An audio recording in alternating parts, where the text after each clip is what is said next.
하나님 말씀 민수기 3장 1절에서 13절 말씀입니다. 여호와께서 시내 산에서 모세와 말씀하실 때에 아론과 모세가 낳은 자는 이러하니라. 아론의 아들들의 이름은 이러하니 장자는 나답이요 다음은 아비후요 엘리야살과 이다말이니 이는 아론의 아들들의 이름이며 그들은 기름 부음을 받고 거룩하게 구별되어 제사장 직분을 위임받은 제사장들이라. 나답과 아비후는 시내 광야에서 여호와 앞에 다른 불을 들이다가 여호와 앞에서 죽어 자식이 없었으며 엘르아살과 이다말이 그의 아버지 아론 앞에서 제사장의 직분을 행하였더라. 여호와께서 또 모세에게 말씀하여 이르시되 레위 지파는 나아가 제사장 아론 앞에 서서 그에게 시종하게 하라. 그들이 회막 앞에서 아론의 직무와 온 회중의 직무를 위하여 회막에서 심우하되 곧 회막의 모든 기구를 맡아 지키며 이스라엘 자손의 직무를 위하여 성막에서 심우할지니 너는 레위 아론과 그의 아들들에게 맡기라. 그들은 이스라엘 자손 중에서 아론에게 온전히 맡겨진 자들이니라. 너는 아론과 그의 아들들을 세워 제사장 직무를 행하게 하라. 외인이 가까이 하면 죽임을 당할 것이니라. 여호와께서 모세에게 말씀하여 이르시되 보라, 내가 이스라엘 자손 중에서 레위인을 택하여 이스라엘 자손 중에 태를 열어 태어난 모든 자를 대신하게 하였은즉 레위인은 내 것이라. 처음 태어난 자는 다 내 것임을 내가 애굽 땅에서 그 처음 태어난 자를 다 죽이던 날에 이스라엘의 처음 태어난 자는 사람이나 짐승을 다 거룩하게 구별하였음이니 그들은 내 것이 될 것임이니라. 나는 여호와이니라. 아멘. 민수기는 이스라엘 백성들이 애굽을 나온 뒤 1년 1개월 곧 13개월 뒤에 진행된 사건들과 내용을, 하나님의 명령들을 기록하고 있습니다. 그래서 모세오경의 역사적 흐름으로 기록된 부분은 창세기와 출애굽기와 민수기죠. 그 사이의 레위기나 그리고 세 편의 설교로 요약 정리가 되어 있는 신명기를 통해 부연적이고 구체적인 계명과 또 그 사건의 교훈들을 서술하고 있습니다. 그래서 민수기의 내용을 통하여 하나님께서 이스라엘 백성들에게 가나안 땅에 나라를 세우는 일을 위하여 주신 그 사명을 감당케 하시려고 한 손에는 예배자로서 또 한 손에는 여호와의 군대로서 그들을 세우시고 그 사명을 감당케 하기 위해 역할 분담을 하시는 거죠. 이를 위해 인구조사를 하게 되는 겁니다. 점고를 하는 것이죠. 그 과정에서 1장에서 2장까지의 내용은 외부적으로 보면 이 12지파의 군대를 세우고 전열을 가다듬어 그들이 어떻게 진영을 이루고 그리고 어떻게 행진할 것인지에 대한 내용을 설명하고 있다면 3장은 예배자의 역할을 감당하는 제사장과 레위인들에 대한 그들의 사명을 말씀하고 있습니다. 그래서 3장 1절로 13절을 통해서는 아론의 자녀들, 그들이 제사장으로서의 역할들을 감당해야 되는 부분에 대해서 말씀하고 있는 내용이 기록되어 있습니다. 그래서 3장 1절에 하나님께서 이 말씀을 주실 때는 시내산에서 주셨다는 거죠. 그리고 하나님께서 이 시내산의 언약을 주실 때 모세와 아론에게는 자녀들이 있었다는 것을 언급하고 시작을 합니다. 왜? 아론의 자녀들이 하나님을 수종드는 제사장 가문이 될 것임을 하나님께서 구별하고 있는 거죠. 하나님께서 창세기 1장을 통해서도 보면 세상을 만드실 때에 대충 만드셨나요? 촘촘하고 꼼꼼하고 질서정연하고 그리고 아주 세밀하게, 지금식으로 얘기하자면 과학적으로 만드셨습니다. 그러나 그러한 하나님의 섬세하심이 우리가 이 유대인들이 전열을 세우는 모든 과정 속에서도 하나님의 그 섬세하시고 그리고 치밀하신 과학적인 모습들을 우리는 이해할 수 있는 겁니다. 이를 통해서 우리에게 주님이 하고자 하시는 그 뜻의 본 의미가 어디에 있을까요? 성경은 누구를 가리키고 있습니까? 예수 그리스도를 가리키고 있는 겁니다. 다시 말하면 예수님이 이 땅에 오실 때, 그리고 우리를 위해 십자가로 죄 사함의 은혜를 베푸시고 구원하실 때 그 모든 과정을 이미 계획하시고 섭리하시며 본문 속에서도 그 뜻을 감추어 두셨고, 이를 통하여 우리를 향한 하나님의 사랑의 치밀하심과 과학적인 것과 또 그 뜻이 섬세하신 오묘하신 하나님의 섭리가 담겨 있다는 걸 깨닫기를 주의 이름으로 축복합니다. 구약의 때를 넘어 신약의 언약을 따라서 오늘 이 시대에 우리가 성령의 은혜로 살아가는 하나님의 백성들도 하루하루의 삶 속에서 항상 하나님의 손 위에 하나님의 섭리 아래 있음을 기억하고 나의 삶을 섬세하게 다루시고 간섭하시고 이끄시는 주님을 찬양하며 오늘 하루를 하나님께 드리는 믿음의 권속들이 되시기를 주의 이름으로 축복합니다. 아론의 아들들이 4명이 있었죠. 2절에 말씀합니다. 나답과 아비후와 엘르아살과 이다말. 4 자녀가 제사장의 역할을 감당하도록 그들을 제사장으로 세우게 됩니다. 그런데 이 제사장으로 세워야 될 4명의 자녀 가운데 3절에 보면 아론의 아들들이고 그들에게 기름을 붓고 거룩하게 구별하고 그리고 제사장의 직분을 위임하셨다라고 얘기합니다. 3가지죠. 기름 부음을 받았다는 거예요. 기름 부음을 통하여 누구에게로부터? 하나님께로부터 그들을 세워서 부르셨다는 것을 이야기하는 거죠. 우리는 많이 찬양할 때 혹은 말씀 가운데 하나님의 자녀들을 이야기할 때 성령의 기름 부음이 있다라고 얘기합니다.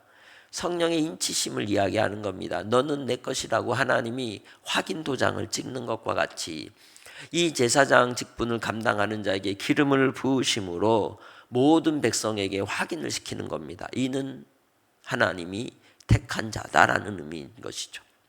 택한 자들에게는 그 택한 사명을 따라서 주의 일을 이루어야 하는 것입니다.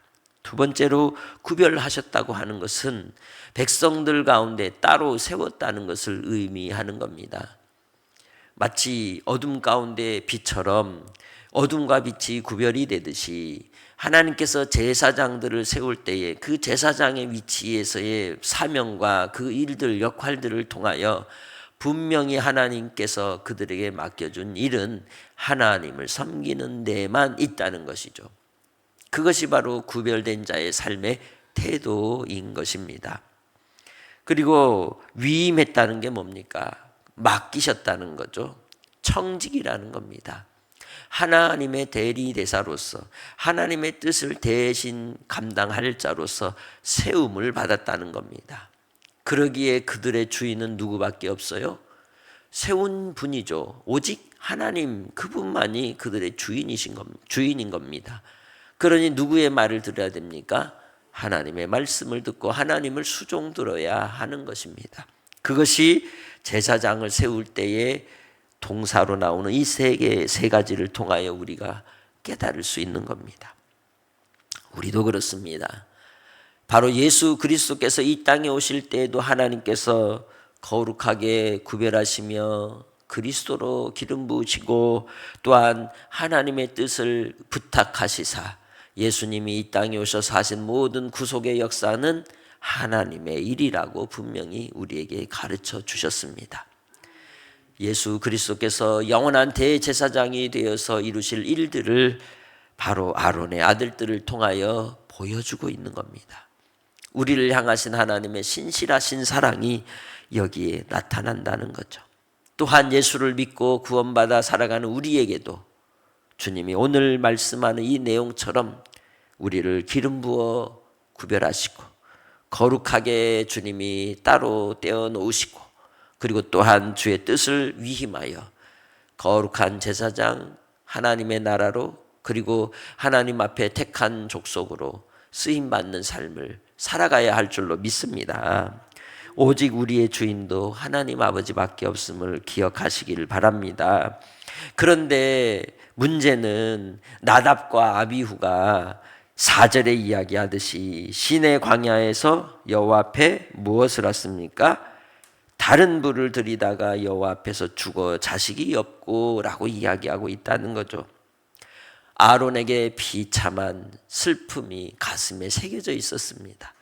자기보다 먼저 두 아들이 죽었다는 거죠. 왜 죽었습니까?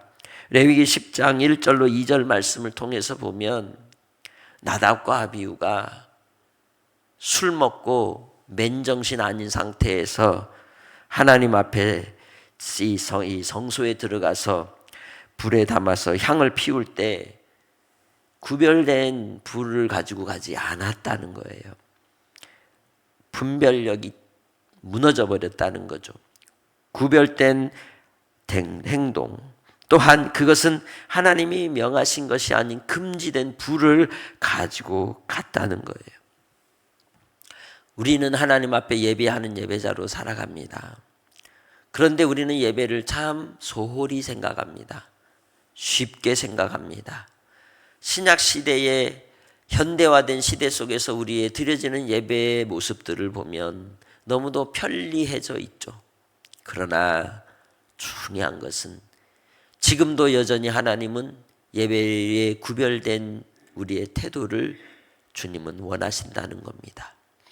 예배의 드림이 오늘 이 나답과 아비후가 금지된 불을 들이듯 분별력이 없는 삶의 모습 속에 행동으로 하나님께서 가증히 여기시는 삶의 모습으로 나아가지 않도록 하나님 앞에서 두렵고 떨림으로 예배하는 예배자가 되기를 주의 이름으로 축복합니다.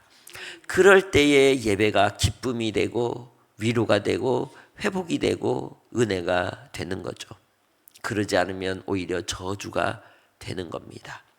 항상 우리는 주님 앞에 나아갈 때마다 우리 자신을 먼저 살펴야 하는 것이고 그리고 또한 우리가 하나님께로 구별된 삶을 통해 내가 주님 앞에 기름 부음 받아 거룩히 구별하셨으며 주께서 예배자로 위임하사 하나님의 일을 행하라고 이루라고 예배의 자리에 부르셨음을 다시금 고백하고 하나님의 말씀을 귀히 받으며 주의 이름을 높여 찬양하며 마음을 다하고 뜻을 다하고 힘을 다하고 목숨을 다하여 하나님을 사랑하는 마음으로 예배해야 될 줄로 믿습니다. 그러면 예배에 그러한 구별되지 못해서 예배 자리에 나오지 않으면 되나요? 아니라는 거죠. 그래서 우리에게 하나님이 주신 게 뭐예요? 회개라는 거예요. 회개. 하나님께 돌이키며 하나님의 은혜를 구하고 예수 그리스도의 보혈의 피로 말미암아 그리스도의 의의 옷을 입고 나오라는 겁니다. 이 세상에 죄 없는 자가 어디 있겠습니까? 모두 다 주님 앞에 인생들은 어리석지만 주님께 나올 때에 회개하는 자에게 주께서 은총을 입혀 주셔서 그들로 하나님의 영광을 보게 하시고 그리고 또한 하나님 앞에 거룩한 은혜를 덧입게 해 주실 줄 믿습니다. 그것이 바로 주님 앞에서 세워진 제사장으로서의 역할이요 사명이었음에도 불구하고 하나님 앞에 나답과 아비후가 다른 불, 금지된 불을 들이다가 결국 죽게 되었던 것이죠. 이것은 그들에게 교훈이 되고 경고가 되는 겁니다. 마지막 때 하나님의 심판하실 때도 분명히 뭐 한다? 구별하신다는 거예요. 나누신다는 거예요. 둘이 맷돌 갈다가 하나는 하나님이 데려가시지만 하나는 버림을 당하듯 마지막 때는 다 그렇게 되는 겁니다. 엘르아살과 이다말이 아버지 아론 앞에서 그 제사장의 직분을 행하게 됩니다.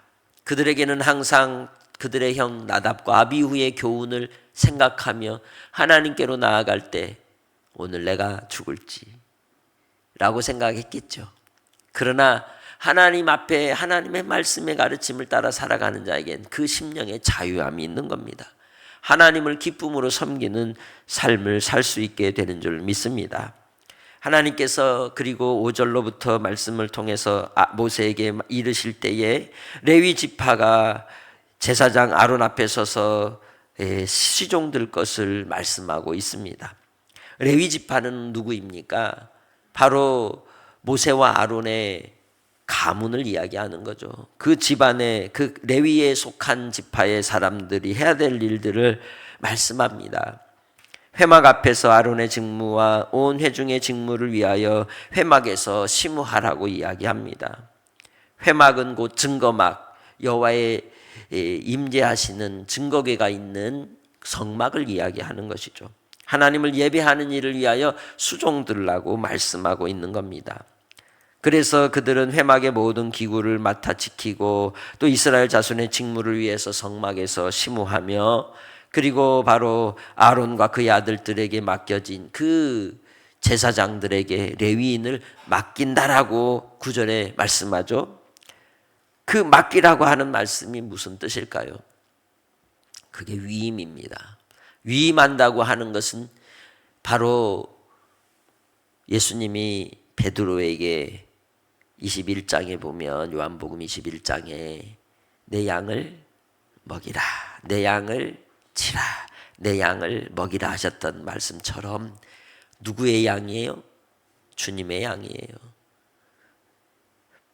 그것처럼 이 아론과 그의 아들들은 주님께 속한 이 레위인들에 대하여 하나님께서 그들로 그 명령을 따라 모든 일을 진행할 때 맡겨졌다는 것을 기억하라는 거예요. 청직이라는 걸 잊지 말라는 거예요. 그래서 레위인들을 함부로 부리면 돼야 한대요? 안 되는 겁니다. 그 직무와 역할을 따라 수종들게 하되 항상 위임받았다는 것을 기억하라는 거죠. 그것은 오늘날 담임 목사를 세우고 위임식을 하는데 그 의미와 연결해 생각해 볼 수 있는 겁니다. 결코 목회자가 목자가 되어서 목자처럼 행세해서는 안 된다는 거예요. 항상 위임받았다는 걸 기억하라는 거죠. 주님의 양들이라는 겁니다. 주님의 양떼를 위하여 목동처럼 수종들고 섬기되 하나님의 뜻을 이루는 일을 위해 협력하고 합력하여 주의 선하심을 나타내야 한다는 것을 기억해야 하는 겁니다. 위임자라는 걸 잊지 말 것을 우리는 교훈을 얻게 되는 것이죠. 내 것인 것처럼 행세해서는 안 된다는 겁니다. 그럴 때 하나님 앞에서 우리가 칭찬을 받으며 인정받게 될 줄로 믿습니다. 바로 하나님께서 그들에게 맡겨진 자들에 대하여 책임지라고 하는 의미이기도 한 것입니다. 레위 지파에 생활할 수 있는 모든 필요는 어디에서 공급이 되는 거예요? 그래서 아론과 제사장을 통해서 엘르아살과 이다말을 통해서 제공이 되는 겁니다. 먹고 살 수 있는 생활의 모든 공급이 이 아론과 제사장들을 통해서 백성들이 헌물을 드리고 제물을 드릴 때 그것을 구별된 것은 하나님께 드리고 또 나눌 것은 그들에게 공평하게 나누는 역할을 해야 하는 겁니다. 그들을 양육하고 돌보는 일이 바로 제사장들에게 맡겨졌음을 볼 수가 있는 겁니다. 그러기에 10절에 너는 아론과 그의 아들들을 세워 제사장 직무를 행하게 하라. 외인이 가까이 하면 죽임을 당할 것이니라 라고 말씀합니다. 뭐 한다는 거예요? 구별하신다는 거예요. 따로 떼어놓은 것은 그 의미가 있는 거죠. 이 시대 속에서도 하나님이 따로 떼어놓으시는 데는 의미가 있는 겁니다. 그래서 우리는 항상 질서를 따라 행하는 성도들이 되기를 주의 이름으로 축복합니다. 11절에 하나님께서 다시 모세에게 말씀하십니다. 12절, 보라 내가 이스라엘 자손 중에서 레위인을 택하여 이스라엘 자손 중에 태를 열어 태어난 모든 자를 대신하게 하였은즉 레위인은 내 것이라고 말씀합니다. 하나님의 소유라는 거예요. 레위인은 제사장의 것이 아니라는 거예요. 하나님의 것이라는 거죠. 하나님의 것이라고 하는 의미를 어디에서 근거를 말씀합니까? 13절에 처음 태어난 자는 다 내 것임은 내가 애굽 땅에서 그 처음 태어난 자를 다 죽이던 날에 이스라엘의 처음 태어난 자는 사람이나 짐승을 다 거룩하게 구별하였음이니라. 그들은 내 것이 될 것임이니라. 나는 여호와이니라. 아멘. 애굽의 장자의 죽음의 사건, 10번째 마지막 재앙을 통해서 하나님이 이스라엘 백성의 장자들과 가축의 큰 첫 열매들은 죽이지 않게 하시려고, 그들을 속죄하시려고 하나님의 것으로 삼으셨습니다. 이를 위해서 유월절 어린 양을 잡게 하셨습니다. 이를 통해서 바로 하나님께서는 자기 백성들을 하나님의 소유되는 증거로서 그 대표하여 모든 집안의 가정에 태어난 첫째들을 하나님의 것으로 삼아 그들을 대속하셨고, 그 하나님의 것으로 택한 첫째들에 대한 대속으로 하나님께서 레위인을 택하신 거예요. 그래서 12지파, 이스라엘의 지파의 모든 것이 다 하나님의 소유이지만 그들이 하나님의 소유임을 도장을 찍은 것이 바로 레위인인 것이죠. 그래서 레위인은 각 지파, 각 가정의 장자들을 대표하여 누구에게 속한 자? 하나님께 속한 자가 되어 하나님께서 택하시고 기름 부으시고 그들을 통하여 위임하신 일을 하게 하신 겁니다. 오직 누구의 일만? 주의 일만 하도록 그들을 세우셨음을 우리는 기억해야 하는 것이죠. 이를 통해 우리는 온 인류의 죄를 다 대속하시고 다 감당하시는 예수 그리스도의 구속의 사역이 하나님의 아들 예수님을 통하여 이루어졌음을 분명히 예언하는 것을 깨닫게 되는 것이죠. 대속의 역사, 구원의 역사, 우리를 살리시는 생명의 역사, 그러기에 이제 우리는 예수 그리스도로 구원받은 하나님의 자녀로서 우리도 누구에게 속한 자가 되어 하나님 아버지께 속한 자가 되어 오늘을 사는 주의 백성임을 기억하시기를 바랍니다. 나는 하나님의 것입니다. 하나님의 소유입니다. 하나님께 속한 자들입니다. 오늘도 주님 안에서 잊지 않기를 원합니다. 구별하셨다는 것, 그리고 하나님께서 나로 기름 부어 성령으로 인치시고 그리고 하나님의 뜻을 나에게 위임하여 청지기로 살게 하셨다는 것. 그래서 주인 행세하지 말고 청지기로 위임받은 그 사명을 감당하되 끝까지 충성하여 하나님의 기뻐하시는 칭찬받는 오늘 하루가 되시기를 주의 이름으로 축복합니다. 하나님 아버지 감사합니다. 이 땅의 삶 속에 우리를 하나님의 자녀로 택하시고 구원하여 주셔서 주님께서 예수 그리스도로 말미암아 속죄의 은혜를 베푸시고 이제는 나를 위해 사는 것이 아니라 하나님의 영광을 위하여 예수 그리스도에게 주시는 사명을 우리로 감당케 하시니 감사합니다. 끝까지 믿음으로 신앙의 경주 속에 나아갈 때에 승리하게 하시고 하나님의 은혜와 은총으로 더욱더 주 앞에 서게 하옵소서. 아버지 하나님, 오늘도 주님 안에서 우리에게 위임하신 그 명령을 따라 주님 전도자로 예배자로 영적 군사로 살아가게 하시고 아버지 하나님의 뜻을 이루는 복된 삶이 되도록 역사하여 주옵소서. 두렵고 떨림으로 순간순간마다 하나님을 예배하는 주님과 교제하는 주의 백성들이 되게 하시고 악을 이기며 싸우고 승리케 하옵소서. 우리를 이끄시고 인도하시는 예수님의 이름으로 기도합니다. 아멘.